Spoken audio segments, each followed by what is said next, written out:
तो एक होर सवाल, 2 हफ्ते पहले जिस वेले ਵੀਰ ਤੇਜਿੰਦਰ ਸਿੰਘ ਜੀ ਬੁੰਗਿਆਂ ਦੀ ਔਰ ਅਖਾੜਿਆਂ ਦੀ ਸਾਨੂੰ ਪੂਰੀ ਜਿਹੜੀ ਹਿਸਟਰੀ ਦੱਸ ਰਹੇ ਸਨ ਵੀ ਕੀ ਹਨ, ਕਿੱਦਾਂ ਬਣੇ, ਕੀ ਹੈ। ਤਾਂ ਉਸ ਵੇਲੇ ਸੰਗਤ ਵਿੱਚੋਂ ਸਵਾਲ ਆਇਆ ਸੀਗਾ ਕਿ ਬੁੰਗਿਆਂ ਨੂੰ ਤਾਂ ਢਾਹ ਦਿੱਤਾ ਗਿਆ, ਪਰ ਅਰਦਾਸ ਵਿੱਚ ਅੱਜ ਵੀ ਅਸੀਂ ਕਹਿੰਦੇ ਹਾਂ ਕਿ ਝੰਡੇ ਬੁੰਗੇ ਜੁਗੋ ਜੁਗ ਅਟਾ। ਤੇ ਇਹ ਉਹਨਾਂ ਦੇ ਮਨ 'ਚ ਇੱਕ ਖਦਸ਼ਾ ਆਇਆ ਜਾਂ ਸਵਾਲ ਆਇਆ, ਤੇ ਅਸੀਂ ਸਰ ਅਜੀਤ ਸਿੰਘ ਨੂੰ ਬੇਨਤੀ ਕੀਤੀ ਸੀ ਕਿ ਆਓ ਇਹਦੇ ਬਾਰੇ ਦੱਸੋ ਵੀ ਆਇਆ ਜੇ ਬੁੰਗੇ ਢਾਹ ਹੀ ਦਿੱਤੇ ਗਏ ਨੇ ਤਾਂ ਅਸੀਂ ਜੁਗੋ ਜੁਗ ਅਟਲ ਦੀ ਅਰਦਾਸ ਕਿਸ ਲਈ ਕਰਦੇ ਹਾਂ। ਸਰ ਅਜੀਤ ਸਿੰਘ ਜੀ। ਵਾਹਿਗੁਰੂ ਜੀ ਕਾ ਖਾਲਸਾ, ਵਾਹਿਗੁਰੂ ਜੀ ਕੀ ਫਤਿਹ। ਵੀਰ ਤੇਜਿੰਦਰ ਸਿੰਘ ਜੀ ਨੇ ਪਿਛਲੇ ਦਿਨੀ ਬੁੰਗਿਆਂ ਦੇ ਬਾਰੇ ਸਾਨੂੰ ਖੋਜ ਭਰਪੂਰ ਜਾਣਕਾਰੀ ਦਿੱਤੀ ਸੀ ਔਰ ਦੱਸਿਆ ਸੀ ਕਿ ਬੁੰਗਾ ਲਫ਼ਜ਼ ਫਾਰਸੀ ਦਾ ਸ਼ਬਦ ਹੈ ਜਿਹਦਾ ਅਰਥ ਰਿਹਾਇਸ਼ੀ ਥਾਂ, ਇਮਾਰਤ, ਤੰਬੂ ਜਾਂ ਦੂਜੇ ਲਫ਼ਜ਼ਾਂ ਵਿੱਚ ਕਹਿ ਸਕਦੇ ਇੱਕ ਅਦਾਰਾ ਜਾਂ ਇੱਕ ਸੰਸਥਾ। ਗੁਰਦੁਆਰਿਆਂ ਦੇ ਨਾਲ ਲੱਗਦੇ ਉਹ ਰਿਹਾਇਸ਼ੀ ਸਥਾਨ, ਉਹ ਟਿਕਾਣੇ ਜਿੱਥੇ ਕੌਮੀ ਰਵਾਇਤਾਂ ਦੀ ਬਰਕਰਾਰੀ ਲਈ ਸੰਸਥਾਵਾਂ ਕਾਇਮ ਕੀਤੀਆਂ ਗਈਆਂ ਜਾਂ ਯਾਤਰੀਆਂ ਦੇ ਰਹਿਣ ਲਈ ਪ੍ਰਬੰਧ ਕੀਤਾ ਗਿਆ, ਬੰਦੋਬਸਤ ਕੀਤਾ ਗਿਆ। ਸਿੱਖ ਸ਼ਬਦਾਵਲੀ ਵਿੱਚ ਉਹਨਾਂ ਨੂੰ ਬੁੰਗੇ ਕਿਹਾ ਜਾਂਦਾ ਹੈ, ਉਹਦਾ ਨਾਮ ਬੁੰਗਾ ਹੈ। ਤੋ ਸਿੱਖ ਰਵਾਇਤਾਂ ਦਾ ਜਿਹੜਾ ਸੈਂਟਰ ਕੇਂਦਰ ਹੈ ਸ਼੍ਰੀ ਅੰਮ੍ਰਿਤਸਰ ਸਾਹਿਬ, ਜੇ ਅਸੀਂ ਇਹਦੇ ਖਿਆਲ ਨੂੰ ਕਰਦੇ ਹਾਂ, ਚੰਗੀ ਤਰ੍ਹਾਂ ਵੇਖਦੇ ਹਾਂ, ਤੇ 6 ਪ੍ਰਕਾਰ ਦੇ ਬੁੰਗੇ ਮਿਲਦੇ ਸਨ। ਇਹਨਾਂ ਦਾ ਜ਼ਿਕਰ ਵੀਰ ਤੇਜਿੰਦਰ ਸਿੰਘ ਜੀ ਕਰ ਚੁੱਕੇ। ਮੈਂ ਸਿਰਫ ਸੰਖੇਪ ਵਿੱਚ ਜ਼ਿਕਰ ਕਰਨਾ ਚਾਹਾਂਗਾ, ਤਦ ਕਿ ਸਵਾਲ ਦੀ ਸਪਸ਼ਟਤਾ ਤਾਂ ਹੀ ਹੋਏਗੀ ਜੇ ਅਸੀਂ ਇਹਨਾਂ ਦਾ ਥੋੜਾ ਜਿਹਾ ਜ਼ਿਕਰ ਕਰਾਂਗੇ।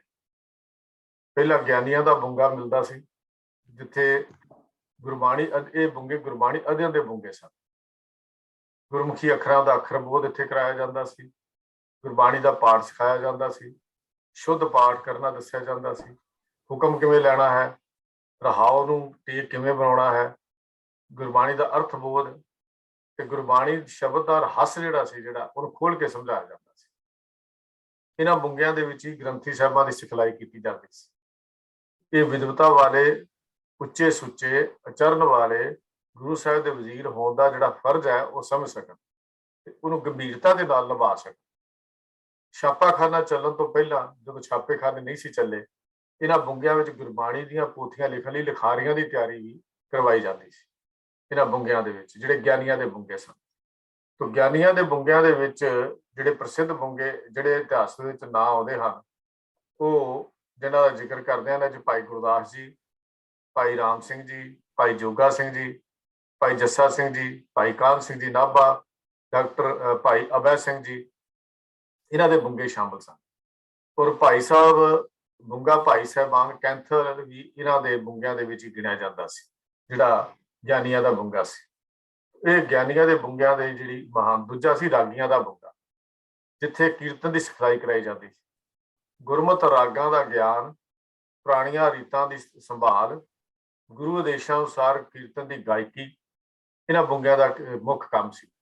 ਇਹਨਾਂ ਬੁੰਗਿਆਂ ਦਾ ਮੁੱਖ ਕੰਮ ਇਹ ਸੀ ਕੀਰਤਨ ਦੀ ਪਰੰਪਰਾ ਨੂੰ ਸਾਂਭਣਾ, ਇਸ ਦਾ ਵਿਕਾਸ ਕਰਨਾ, ਇਹਨੂੰ ਅੱਗੇ ਚਲਾਉਣਾ। ਇਹਨਾਂ ਬੁੰਗਿਆਂ ਦਾ ਯੋਗਦਾਨ ਸੀ। ਮਹਾਰਾਜਾ ਕਪੂਰਥਲਾ, ਆਹਲੂਵਾਲੀਆ ਬੁੰਗਿਆਂ ਦੇ ਇਹਨਾਂ ਦੇ ਸਰਪ੍ਰਸਤ ਸਨ। ਰਾਜਾ ਫਤਿਹ ਸਿੰਘ ਆਪ ਰਾਗਦਾਰੀ ਦੇ ਮਾਹਰ ਸਨ। ਰਾਜਾ ਫਤਿਹ ਸਿੰਘ ਜੀ ਇਸ ਬੁੰਗੇ ਵਿੱਚ ਕੀਰਤਨ ਤੋਂ ਇਲਾਵਾ ਰਵਾਬ, ਸਰੰਗੀ, ਮਿਰਦੰਗ, ਇਹ ਸਾਜ਼ਾਂ ਦੀ ਸਿਖਲਾਈ ਵੀ ਕਰਾਈ ਜਾਂਦੀ ਸੀ।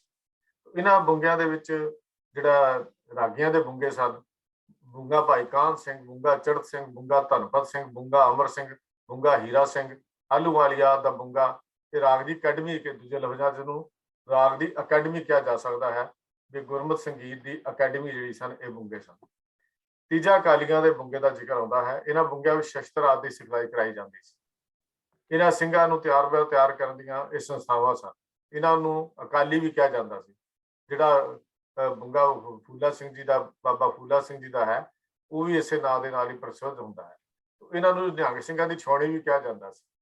ਇਹਨਾਂ ਨੂੰ ਉਹਨਾਂ ਬੁੰਗਿਆਂ 'ਚ ਗਿਣਿਆ ਜਾਂਦਾ ਸੀ। ਇਹਨਾਂ ਵਿੱਚ ਬੁੰਗਾ ਬਾਬਾ ਦੀਪ ਸਿੰਘ ਜੀ, ਬੁੰਗਾ ਅਟਾਰੀ ਵਾਲਾ, ਬੁੰਗਾ ਬਾਬਾ ਗੁਰਬਖਸ਼ ਸਿੰਘ ਜੀ, ਬੁੰਗਾ ਦੇਵਾ ਸਿੰਘ ਸ਼ਹੀਦ, ਬੁੰਗਾ ਬਾਬਾ ਭਾਗ ਸਿੰਘ, ਬੁੰਗਾ ਮੀਰਾ ਕੋਟੀਆ, ਬੁੰਗਾ ਜੱਸਾ ਸਿੰਘ, ਆਹਲੂਵਾਲੀਆ, ਇਹ ਬੁੰਗੇ ਸਾਰੇ ਇਹਨਾਂ ਦੇ ਵਿੱਚ ਹੀ ਸ਼ਾਮਿਲ ਕੀਤੇ ਗਏ ਸਨ। ਸੰਪਰਦਾਇ ਬੁੰਗੇ ਹੋਏ ਨੇ ਜਿਹੜੇ ਉਦਾਸੀ ਨਿਰਮਲੇ ਸੰਪਰਦਾਵਾਂ ਨੇ ਸਥਾਪਿਤ ਕੀਤੇ, ਜਿਹੜੇ ਸੰਪਰਦਾਇ ਬੁੰਗੇ ਸੀ। ਇਹਨਾਂ ਵਿੱਚ ਅਖਾੜਾ ਬ੍ਰਹਮ ਬੂਟਾ ਜਿਹੜਾ ਬਿਲਕੁਲ ਦਰਬਾਰ ਸਾਹਿਬ ਦੇ ਨਾਲ ਲੱਗਦਾ ਸੀ, ਜੱਸਾ ਸਿੰਘ ਰਾਮਗੜੀਏ ਦੇ ਬੁੰਗੇ ਦੇ ਨਾਲ, ਬੁੰਗਾ ਹਜੂਰਾ ਸਿੰਘ, ਸੋਲਾਂ ਵਾਲਾ ਬੁੰਗਾ, ਇਹ ਬੁੰਗੇ ਕੁਛ ਇਸ ਤਰ੍ਹਾਂ ਦੇ ਜਿਹੜੇ ਹਨ ਉਹ ਸਾਨੂੰ ਅੰਮ੍ਰਿਤਸਰ ਦੇ ਵਿੱਚ ਮਿਲਦੇ ਸਨ। ਪੰਜਵਾਂ ਸੀ ਸਰਦਾਰਾਂ ਦੇ ਬੁੰਗੇ। ਇਹ ਬੁੰਗੇ ਮਿਸਲਾਂ ਦੇ ਮੁਖੀਆਂ ਦੇ ਤੇ ਹੋਰ ਬੁੰਗੇ ਸਰਦਾਰਾਂ ਨੇ ਬਣਵਾਏ ਸਨ। ਇਹਨਾਂ ਵਿੱਚ ਉਹਨਾਂ ਦੇ ਇਲਾਕੇ ਦੀਆਂ ਸੰਗਤਾਂ ਆ ਕੇ ਟਿਕਦੀਆਂ ਸਨ, ਜਿਨ੍ਹਾਂ ਦੇ ਇਲਾਕੇ ਤੋਂ ਆਉਂਦੇ। ਜਿਵੇਂ ਅੱਜ ਵੀ ਤੁਸੀਂ ਦੇਖੋਗੇ ਅਨੰਦਪੁਰ ਸਾਹਿਬ ਦੇ ਨੇੜੇ ਜਾਓ ਤਾਂ ਹੋਲੇ ਮਹੱਲੇ ਦੇ ਉੱਤੇ ਬਾਬਿਆਂ ਨੇ ਬੜੇ ਸਥਾਨ ਬਣਾਏ ਹੋਏ ਆ। ਆਪੋ ਆਪਣੇ ਜਿਹੜੇ ਉਹਨਾਂ ਦੇ ਸੇਵਕ ਹੈ ਉੱਥੇ ਆ ਕੇ ਉਹਨਾਂ ਨੂੰ ਰਿਹਾਇਸ਼ੀ ਸਥਾਨ ਦਿੱਤੇ ਜਾਂਦੇ ਆ। ਇਵੇਂ ਹਜ਼ੂਰ ਸਾਹਿਬ ਦੇ ਵਿੱਚ ਵੀ ਬਣਿਆ ਹੋਇਆ। ਇਹ ਉਹਨਾਂ ਇਸੇ ਤਰ੍ਹਾਂ ਹੀ ਸਰਦਾਰਾਂ ਦੇ ਬੁੰਗੇ ਸੀ ਵੀ ਉਹਨਾਂ ਦੇ ਰਿਹਾਇਸ਼ੀ ਜਿਹੜੀਆਂ ਸੰਗਤਾਂ, ਉਹਨਾਂ ਦੇ ਜਿਹੜੀਆਂ ਮਿਸਲਾਂ ਅਸੀਂ ਕਹਿ ਸਕਦੇ ਹਾਂ ਕਿ ਉਹਨਾਂ ਦੀਆਂ ਮਿਸਲਾਂ ਦੇ ਜਿਹੜੇ ਵਸਨੀਕ ਸੀ ਉੱਥੇ ਆ ਕੇ ਟਿਕ ਜਾਂਦੇ ਸੀ। ਛੇਵਾਂ ਸੀ ਧਰਮ ਬੁੰਗੇ, ਜਿਹੜਾ ਸੰਸਥਾ ਜਦੋਂ ਅਸੀਂ ਬੁੰਗਿਆਂ ਦੀ ਗੱਲ ਕਰਦੇ ਹਾਂ। ਇਹਨਾਂ 'ਚ ਅਕਾਲ ਬੁੰਗਾ, ਜਿਹਨੂੰ ਅੱਜ ਅਕਾਲ ਤਖਤ ਸਾਹਿਬ ਅਸੀਂ ਕਹਿੰਦੇ ਹਾਂ, ਝੰਡਾ ਬੁੰਗਾ, ਕੋਠੜੀ ਸਾਹਿਬ, ਬੁੰਗਾ ਦੁਖ ਭੰਜਨ, ਇਹ ਬੁੰਗੇ ਇਹਨਾਂ ਸ਼ਾਮਲ ਸਨ। ਤੋ ਇੱਕ ਰਿਪੋਰਟ ਦੇ ਮੁਤਾਬਕ ਜੇ ਅਸੀਂ ਗੱਲ ਕਰਦੇ ਕੁੱਲ ਵੱਖਰੇ ਵੱਖਰੇ ਵਿਦਵਾਨਾਂ ਨੇ ਇਹਨਾਂ ਦੀ ਗਿਣਤੀ ਵੱਖਰੀ ਵੱਖਰੀ ਹੈ, ਜਿੰਨਾ ਵੀਰ ਤੇਂਦਰ ਸਿੰਘ ਜੀ ਜ਼ਿਕਰ ਕਰ ਚੁੱਕੇ ਹਨ। 84 ਵੀ ਲਿਖਿਆ ਹੈ, ਕਿਸੇ ਨੇ 68 ਵੀ ਲਿਖਿਆ ਹੈ। ਇਸ ਤਰ੍ਹਾਂ ਛੋਟੇ ਮੋਟੇ ਬੁੰਗੇ ਜਿਹੜੇ ਸੀ, ਕੁਝ ਛੋਟੇ ਬੁੰਗੇ ਵੱਡਿਆਂ ਵਿੱਚ ਸਮਾ ਗਏ, ਉਹਨਾਂ ਦੀ ਗਿਣਤੀ ਘਟ ਗਈ ਵੱਧ ਗਈ, ਇਸ ਤਰ੍ਹਾਂ ਚੱਲਦਾ ਸੀ। ਤੋ 1765 ਇਹ ਬੁੰਗੇ 1765 ਤੋਂ ਲੈ ਕੇ 1833 ਦੇ ਵਿੱਚ ਤਕਰੀਬਨ ਇਹ ਬੁੰਗੇ ਸਥਾਪਿਤ ਕੀਤੇ ਗਏ। ਕੁਝ ਬੁੰਗੇ ਛੇਤੀ ਢੱਟ ਗਏ, ਕਿਉਂਕਿ ਉਸ ਬੁੰਗੇ ਜਿਹੜੇ ਸਨ ਛੇਤੀ ਢੱਟ ਗਏ। ਅਖਾੜਾ ਬ੍ਰਹਮ ਬੂਟਾ ਨੂੰ ਛੱਡ ਕੇ ਬਾਕੀ ਸਾਰੇ ਬੁੰਗੇ ਜਿਹੜੇ ਸਨ ਉਹ ਗੁਰਦੁਆਰਾ ਪ੍ਰਬੰਧਕ ਕਮੇਟੀ ਨੇ ਖਰੀਦ ਲਏ। ਫਿਰ ਬਾਅਦ ਵਿੱਚ ਉਹਨੂੰ ਸ਼੍ਰੋਮਣੀ ਗੁਰਦੁਆਰਾ ਪ੍ਰਬੰਧਕ ਕਮੇਟੀ ਨੇ ਖਰੀਦ ਲਿਆ ਤਾਂ ਕਿ ਦਰਬਾਰ ਸਾਹਿਬ ਦੇ ਸਰੋਵਰ ਦੀ ਪਰਿਕਰਮਾ ਜਿਹੜੀ ਹੈ ਉਹ ਚੌੜੀ ਹੋ ਸਕੇ। ਇਹਨਾਂ ਬੁੰਗਿਆਂ ਵਿਚਲੇ ਕਾਰਜ ਨੂੰ ਸੰਭਾਲਣ ਦਾ ਇੰਤਜ਼ਾਮ ਨਹੀਂ ਕੀਤਾ ਗਿਆ। ਚਾਹੀਦਾ ਤਾਂ ਇਹ ਸੀ ਵੀ ਜੇ ਉਹ ਢਾਹ ਦਿੱਤੇ ਜਾਂ ਕਰ ਦਿੱਤੇ ਗਏ ਤਾਂ ਉਹਨਾਂ ਨੂੰ ਕਿਰਪਾ ਕਰਕੇ ਇਹ ਸ਼੍ਰੋਮਣੀ ਕਮੇਟੀ ਜਿਹੜੀ ਸੀ ਸਾਂਭਦੀ, ਤੇ ਉਹ ਕੰਮ ਜਿਹੜਾ ਹੁੰਦਾ ਸੀ ਉਹਨਾਂ ਕਾਰਜਾਂ ਨੂੰ ਵੀ ਸੰਭਾਲਿਆ ਜਾਂਦਾ। ਪਰ ਉਹ ਕਾਰਜ ਸੰਭਾਲਣ ਦਾ ਬਹੁਤਾ ਗੰਭੀਰਤਾ ਨਾਲ ਯਤਨ ਜਿਹੜਾ ਸੀ ਉਹ ਨਹੀਂ ਕੀਤਾ ਗਿਆ।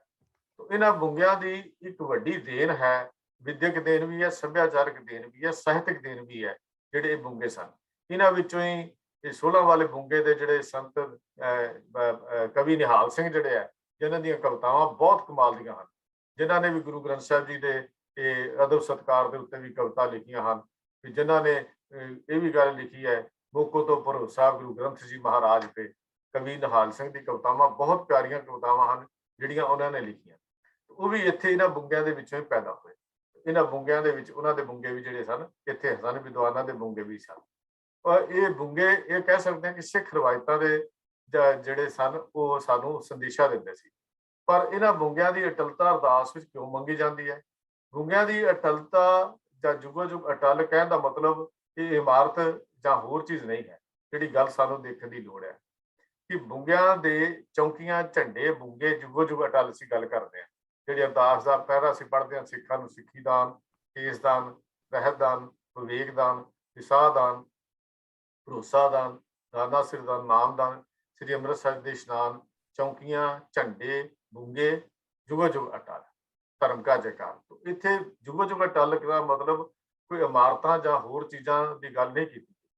ਇੱਥੇ ਜਿਹੜੀ ਗੱਲ ਕੀਤੀ ਹੈ ਜੁਗੋ ਜੁਗ ਹੋਣ ਦਾ ਜਿਹੜਾ ਜੋ ਜਵਾਬ ਹੈ, ਇੱਕ ਭਾਵਨਾਤਮਕ ਨਿਸ਼ਾਨਾ ਹੈ ਸਾਡਾ ਕਿ ਇਹ ਜਿਹੜੇ ਅਖਾੜੇ ਜਾਂ ਸਾਡੀਆਂ ਵਿਦਿਅਕ ਸੰਸਥਾਵਾਂ ਹਨ, ਜਾਂ ਸਾਡੇ ਅਦਾਰੇ ਸਿਖਲਾਈ ਦੇ ਹਨ, ਜਾਂ ਸਾਡੇ ਜੰਗਾਂ ਯੁੱਧਾਂ ਦੀ ਸਿਖਲਾਈ ਦੇ ਕੇਂਦਰ ਹਨ, ਇਹ ਸਦਾ ਹੀ ਸੁਰਜੀਤ ਰਹਿਣੇ ਚਾਹੀਦੇ ਹਨ। ਇਹ ਇਮਾਰਤ ਦਾ ਇਹਦਾ ਜ਼ਿਕਰ ਨਹੀਂ ਇੱਥੇ ਆਉਂਦਾ ਵੀ ਇਹਨੂੰ ਇਮਾਰਤ ਨੂੰ, ਕਿਉਂਕਿ ਇਮਾਰਤ ਹਮੇਸ਼ਾ ਢਹਿ ਜਾਂਦੀਆਂ ਹਨ।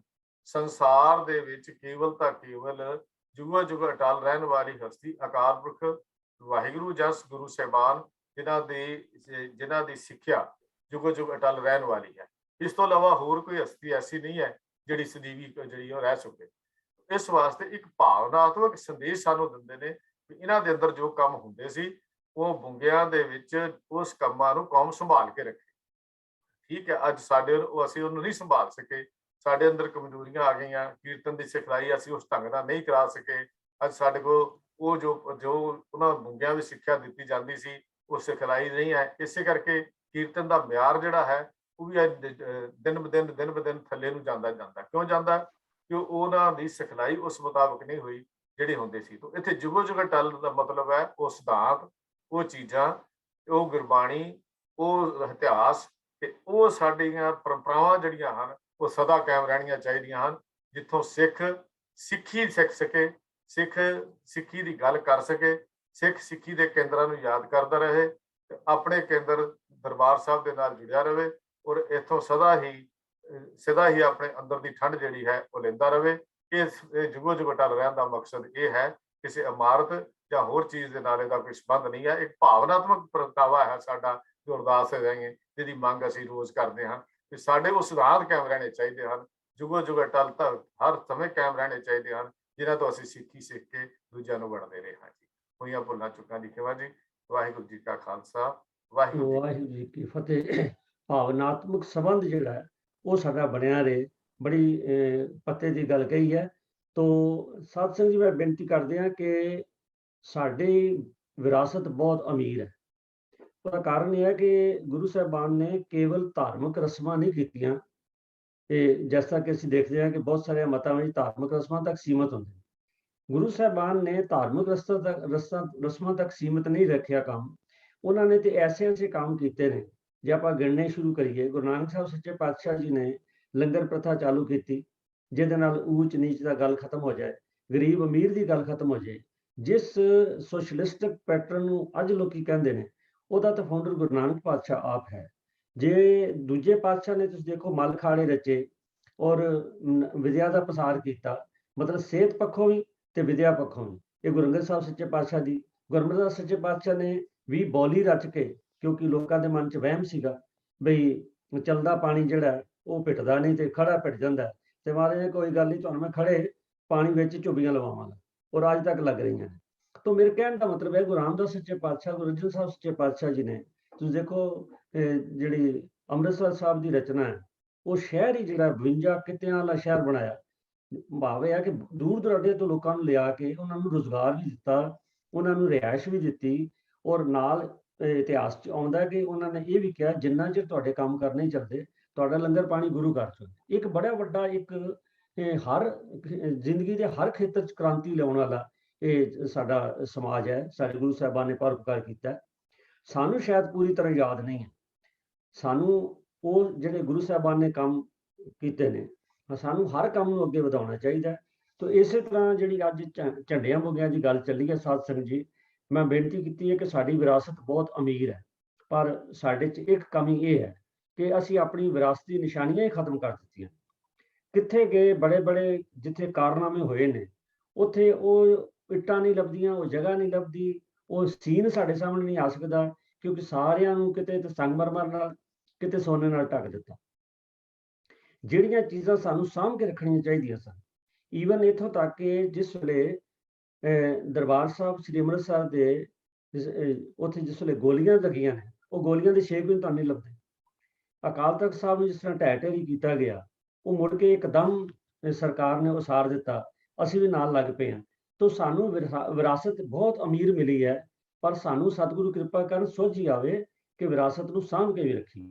ਤੁਸੀਂ ਦੇਖੋ ਸਾਡੇ ਜਿੰਨੇ ਇਤਿਹਾਸਕ ਗੁਰਦੁਆਰਾ ਸਾਹਿਬਾਨ ਨੇ, ਉਹਨਾਂ 'ਚ ਇਤਿਹਾਸਕ ਨਿਸ਼ਾਨੀਆਂ ਤਾਂ ਲੱਭਦੀਆਂ ਨਹੀਂ। ਤੁਸੀਂ ਜਿੱਥੇ ਮਰਜ਼ੀ ਚਲੇ ਜਾਓ, ਗੁਰਦੁਆਰਾ ਬੇਰ ਸਾਹਿਬ ਚਲੇ ਜਾਓ ਤੇ ਤੁਹਾਨੂੰ ਕੀ ਲੱਭਦਾ, ਜਾਂ ਤੁਸੀਂ ਦੇਖੋ ਇੱਧਰ ਆਪਣਾ ਜਿੱਥੇ ਮੈਂ ਗੱਲ ਕਰ ਰਿਹਾ ਫਤਿਹਗੜ੍ਹ ਸਾਹਿਬ ਦੀ, ਉਹਦੀਆਂ ਨਿਸ਼ਾਨੀਆਂ ਕਿੱਥੇ ਲੱਭਦੀਆਂ। ਹਾਂ, ਜਿਹੜੀ ਚੀਜ਼ ਸਾਂਭਣ ਵਾਲੀ ਉਹ ਸਾਂਭੀ ਨਹੀਂ। ਦੀਵਾਨ ਟੋਡਰਮਲ ਜਿਹਨੇ ਐਡੀ ਮਤਲਬ ਪਰਉਪਕਾਰ ਦੀ ਗੱਲ ਕੀਤੀ, ਤੁਹਾਨੂੰ ਸਾਰਿਆਂ ਨੂੰ ਇਤਿਹਾਸ ਪਤਾ ਹੈ ਕਿ ਸੋਨੇ ਦੀਆਂ ਮੋਹਰਾਂ ਰੱਖ ਕੇ ਅੱਜ ਵੀ ਅਸੀਂ ਸਾਰੇ ਸੰਸਾਰ ਕਹਿੰਦੇ ਨੇ ਦੀ ਕਾਸਟਲੀਐਸਟ ਜਿਹੜੀ ਲੈਂਡ ਹੈ ਉਹ ਉਸ ਦੀਵਾਨ ਟੋਡਰਮਲ ਨੇ ਜਿਹੜੀ ਖਰੀਦੀ ਹੈ। ਅੱਜ ਉਹਦੀ ਹਵੇਲੀ ਜਿਹੜੀ ਖੰਡਰ ਬਣੀ ਪਈ ਹੈ, ਹਰ ਸਾਲ ਆ ਜਾਂਦਾ ਹੈ ਬਿਆਨ ਸਾਡੀਆਂ ਸੰਸਥਾਵਾਂ ਵੱਲੋਂ, ਅਸੀਂ ਕਰ ਰਹੇ ਹਾਂ ਜੀ, ਕਰ ਰਹੇ ਹਾਂ। ਇਹ ਕੰਮ ਤੇ ਵਾਰ ਫੂਟਿੰਗ ਤੇ ਬੜਾ ਪੁਰਾਣਾ ਹੋ ਜਾਣਾ ਚਾਹੀਦਾ ਸੀ। ਇੰਨੇ ਸੈਂਕੜੇ ਸਾਲ ਬੀਤ ਜਾਣ ਤੇ ਅਸੀਂ ਆਪਣੀ ਹੈਰੀਟੇਜ ਜਿਹੜੀ ਹੈ, ਜਿਹਨੂੰ ਸਾਂਭਣਾ ਉਹ ਸਾਂਭਿਆ ਨਹੀਂਗਾ, ਤੇ ਜਿਹੜੀ ਸਾਂਭਣੀ ਜਿਹੜੀ ਚੀਜ਼ ਦੀ ਨਹੀਂ ਲੋੜ ਹੈ, ਉਹ ਅਸੀਂ ਉਹਦੇ ਤੇ ਪੋਚੇ ਪਾ ਕੇ ਉਲਟਾ ਵਿਰਾਸਤ ਨੂੰ ਖਰਾਬ ਕਰ ਰਹੇ। ਮੇਰੇ ਮਨ 'ਚ ਥੋੜਾ ਜਿਹਾ ਮੈਂ ਵੀ ਸੈਂਟੀਮੈਂਟਲ ਹੋ ਗਿਆ, ਮੈਂ ਇਹ ਗੱਲਾਂ ਤਾਂ ਕਹੀਆਂ, ਤੁਹਾਡੇ ਨਾਲ ਮੈਨੂੰ ਖਿਮਾ ਕਰਨਾ, ਪਰ ਕਿਉਂਕਿ ਸਵਾਲ ਜਿਹੜਾ ਵਿਰਾਸਤ ਬਾਰੇ ਆਇਆ ਸੀਗਾ ਔਰ ਵੀਰ ਹਰਜੀਤ ਸਿੰਘ ਜੀ ਨੇ ਬੜੇ ਅੱਛੇ ਤਰੀਕੇ ਨਾਲ ਐਕਸਪਲੇਨ ਸਾਨੂੰ ਕੀਤਾ, ਤੇ ਮੈਂ ਆਸ ਰੱਖਦਾ ਇਹਦੇ 'ਚ ਕੋਈ ਸ਼ੱਕ ਸ਼ੁਬਾ ਨਹੀਂ ਰਹਿਣਾ ਚਾਹੀਦਾ। ਤੇ ਕਿਉਂ ਅਸੀਂ ਅਰਦਾਸ ਵਿੱਚ ਕਹਿੰਦੇ ਹਾਂ, ਤਾਂ ਜੇ ਸਾਡੀ ਭਾਵਨਾਤਮਕ ਸੰਬੰਧ ਕਿਤੇ ਟੁੱਟ ਨਾ ਜਾਏ, ਇਹ ਬਣਿਆ ਰਹੇ। ਅਸੀਂ ਅਰਦਾਸ ਵਿੱਚ ਹੋਰ ਹੀ ਬੜੀਆਂ ਗੱਲਾਂ ਕਹਿੰਦੇ ਹਾਂ ਸਾਧ ਸੰਗਤ ਜੀ, ਜਿਹਨੇ ਸ਼ਹੀਦ ਸਿੰਘਾਂ ਨੂੰ ਯਾਦ ਕਰਦੇ ਹਾਂ ਜਾਂ ਹੋਰ ਗੱਲਾਂ ਕਰਦੇ ਹੋ, ਇਸੇ ਕਰਕੇ ਨੇ ਕਿ ਸਾਡੇ ਨਾਲ ਇਹ ਹਰ ਸਵਾਸ ਦੇ ਨਾਲ ਸਾਡੇ ਨਾਲ ਤੁਰਦੀਆਂ ਰਹਿਣ, ਤਾਂ ਜੇ ਆਉਣ ਵਾਲੀ ਸਾਡੀ ਜਿਹੜੀ ਜਨਰੇਸ਼ਨਸ ਨੇ ਉਹਨਾਂ ਨੂੰ ਅਰਦਾਸ 'ਚੋਂ ਪਤਾ ਲੱਗੇ ਕਿ ਅਰਦਾਸ ਵਿੱਚ ਜਿਹੜੀਆਂ ਗੱਲਾਂ ਕੀਆਂ ਜਾਂਦੀਆਂ ਨੇ। ਅੱਜ ਵੀ ਦੇਖੋ ਸਾਧ ਸੰਗਤ ਜੀ, ਜੇ ਅਰਦਾਸ ਦਾ ਪਾਠ ਨਾ ਹੁੰਦਾ ਝੰਡਿਆਂ ਮੁੱਦਿਆਂ ਦੀ ਗੱਲ, ਤੇ ਸ਼ਾਇਦ ਸਾਨੂੰ ਵੀ ਯਾਦ ਨਹੀਂ ਸੀ ਆਉਣਾ।